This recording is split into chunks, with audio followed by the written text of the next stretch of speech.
This is a short instructional video for J.J. Lambert and Fractured LLC.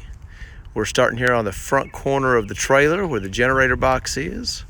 We're going to walk in here and take a look at our generator box. When you open up the door, the keys are hanging on the inside. You can see the fold-out generator, the slide-out generator platform.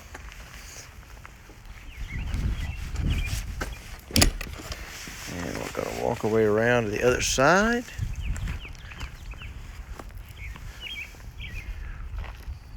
We're going to come back and check that access door here in just a minute. We're going to continue to walk the trailer. You can see the 24-inch black stone guard all the way around. 6-foot concession window with flip-up tray.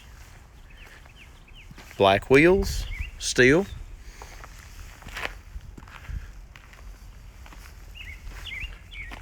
See the dual tanks on the back with the regulators and the large door. Looks like a 42-inch door, I think, on that one. As we come over here to this side, you'll be able to see your 2 vents for your hood.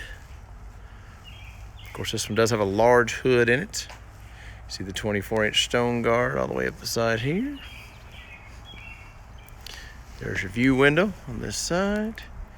You have your water access door right there. We're going to be hooking everything up and doing a test of everything here in just a minute. We're going to finish the outside walk around. And we're going to go ahead and check our access door. Access door opens, keys are in the inside. You can see on the inside here, you have your 30-gallon freshwater tank. Right above it, you have your flow jet pump. It's the bottom of your sinks and all your PEX piping around. On this side is your breaker box with your inverter switches and your 12-volt standby battery. Way back here in the back, you can see your hot water heater right there, and we're going to hook this up in just a minute so we can test it all. I always try to show everyone the blowout valve right there. If you can see that piece, that is where you hook your air compressor up, and then you'll turn the black valve on right underneath that, and that will allow you to blow air through your lines and blow all the water out. So when you winterize your trailer, you don't have to worry about there being any water left in the lines. Now, we'll go over here to our thing. Now, there's our tray up. And we're going to flip our window up. All right, you can see the window flipped up.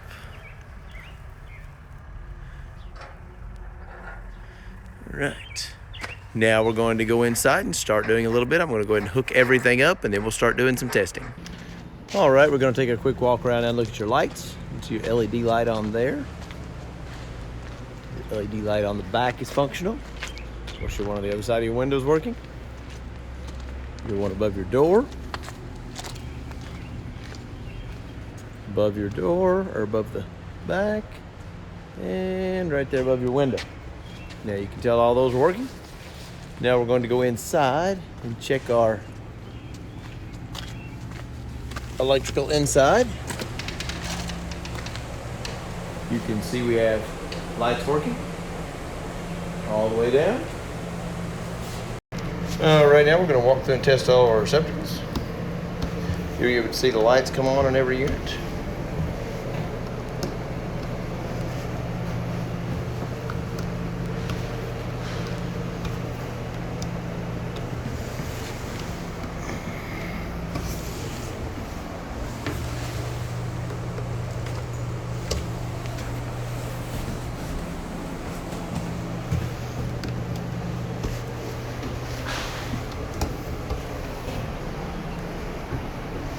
As you can see, all the receptacles appear to be working.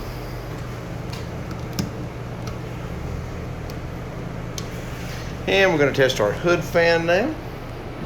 As you can see, there are 2 switches on the wall here, and there are 2 different fans.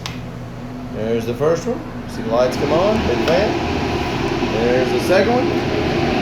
Other lights, hit the other fan.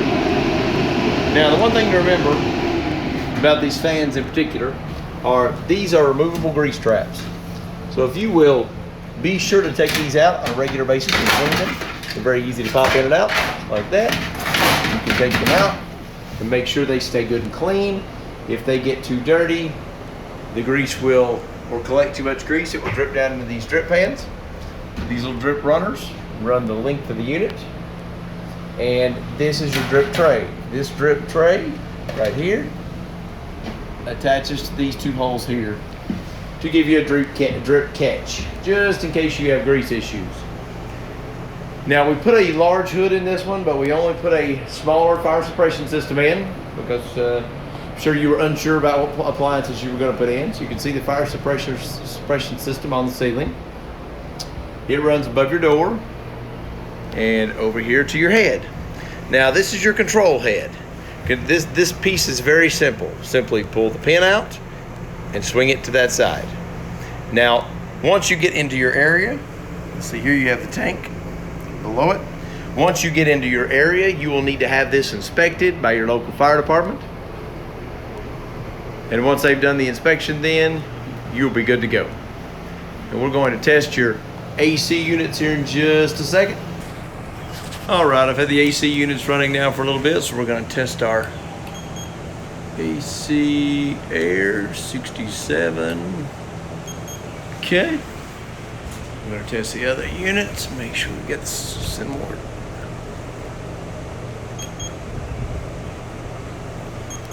$67 looks like on both units. That's a pretty good AC temp. Now we're going to walk through our gas appliances. So I've hooked up in the back, I've hooked up our standalone tank so we can test. This hose would normally connect to your big tank. I've hooked it up to our other tank. On the top of your tank, this valve opens and closes to allow gas to flow into the hose.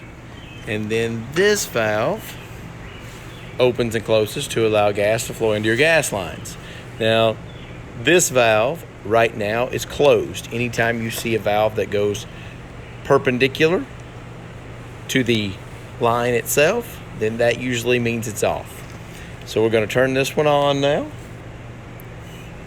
And I tell everyone that these appliances from Royal are not force light appliances. So the only thing you need to do is light a pilot light. You do not need to have the eyes on or the knobs on. So always check to make sure everything is off. That way you don't have any type of flame up. Come up to your stovetop, and right here behind the eye, you can see the, and I don't know if you can see it burning very well. You can see it just a little bit. We're going to light all four of these. And there's that one. There's that one. And there's that one. You can see the baling wire wrapped around your eyes. We use that to secure these so that we don't have to worry about the eyes popping up and down out of place as you travel. So we're going to turn the burners on now. See the back burner coming on. Front burner on. Back burner on that one. Front burner on. Alright, looks like the oven works, or the stovetop works very well. Cut our eyes back off. Now for the oven is pretty simple. It is simply a push button light. Your electronic push button light is right here. This usually takes a couple times and it fires up. Okay, it's a simple pilot light system too, so even though I cut these burners off, the pilot light you can see will still be running. You can see it down in there, still on. So when we get over here to the griddle, notice I'm going to check and make sure all three of my knobs are off. And in order to light these, if you come right under here, if you follow this hose to the end of this little hose, and I don't know if you can see it lit or not, you'll be able to see it right through here. right there, you can see it lit. So we're gonna come over here now and do this side. Just follow this little hose up to the end with a lighter and light. And you can look right through this hole here to see if it's been lit. I don't know if you can see it right there in the back. Now you'll definitely be able to see it when we turn the burners on. Ready? So we're gonna turn this one on. Oh, I didn't light that one, did I? We'll have to light all 3 burners. I just lit the 2. Now you can see the burner coming on. We'll go here to the second burner. There you go. See your burner light up all the way back. And this burner is blocked by the tray. So we're going to pull the tray out of the way. And we'll turn this burner on so we can see it. There you go. You can see the burner coming on. Now this, of course, is your greaser drip tray. We'll put it back in. That greaser drip tray we'll put back in before it leaves. You can see we do permanently affix these to the tables, to the equipment stands, to the floor. Every piece is anchored. Now on the back of every appliance, there's also a shutoff valve. I will use this one because it's easy to get to. You can see you have a secondary shutoff valve right there. And you will have this on a lot of the appliances. Every one we do, we always do a shutoff valve on it. On the appliance as well as on the trailer next to the tanks. Now the reason we do this is because if you were to have a problem with one gas appliance, you could simply turn that appliance off and continue to use the rest of your trailer. Now, this is your fryer. Now this one is a little trickier. So we're gonna see if I can hold this camera and do this all at the same time. Now this is your pilot light right here. I tell everybody to make sure that the knob is working. You'll be able to hear it click. There's your click. So that lets you know your switch is cutting on and off. Now this one lights right here. If you see that little button right there, that's the off switch, and it needs to turn to the pilot feature. Once it turns to the pilot feature, you can push it, and then you'll be able to light your burner. Now sometimes it does take a minute to get gas through these, but you will have to hold it during this entire time.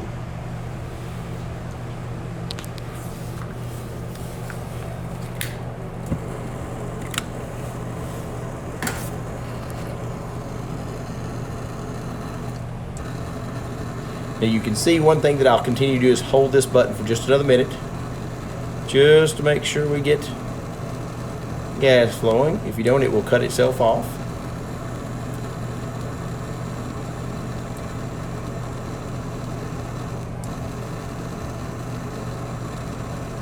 Sometimes it takes 15 to 20 seconds.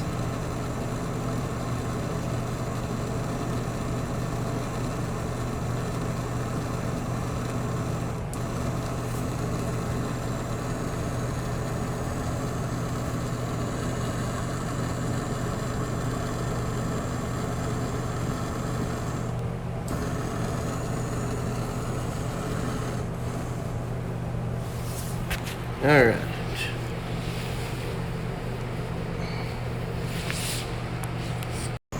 All right, now once you've held it for a few seconds, you're going to come down to here and you're going to turn from pilot to the on setting. The on setting will allow you to fire your burners up. So you come back over to your knob and turn your knob. And then you see your burners fire up. All the fire burners seem to be working. Now we're going to come back down. This one you can manually cut the pilot off. So once I get finished with it, I will cut the pilot all the way to the off position. Now once you've lit your pilot light, there is a panel that hangs right up here. Be sure to put that panel back up, just so it will be covering your burners for safety reasons before you ever turn the burners on. All right, of course, this valve right here is your grease drain valve. So once you, they do not require you to drain grease before travel in some states. My suggestion is you drain grease before travel always. Just as a safety precaution, you do not want grease splashing out all over your floor if you can help it. All right. I think that's covered all of your gas appliances. Of course, be sure to look over your manuals just to make sure that you're comfortable operating all these appliances. They are the most dangerous item in your kitchen by far. You do have a nice grease hood. You do have a fire suppression system. If you need to use it, of course, you always can, but be sure to study your appliances just to know what they can do and what to expect from them. All right, guys, the last thing we have to test in here is the hot water. We're going to turn the water on first. There's your cold water. And this one, we're going to turn both on the hand sink. And then we're going to turn the hot water on and test the temperature right here. Water on. Alright. 2, 3, 4, 9. So I just turned it on. It's only been on for a minute and it's already creeping up pretty quickly.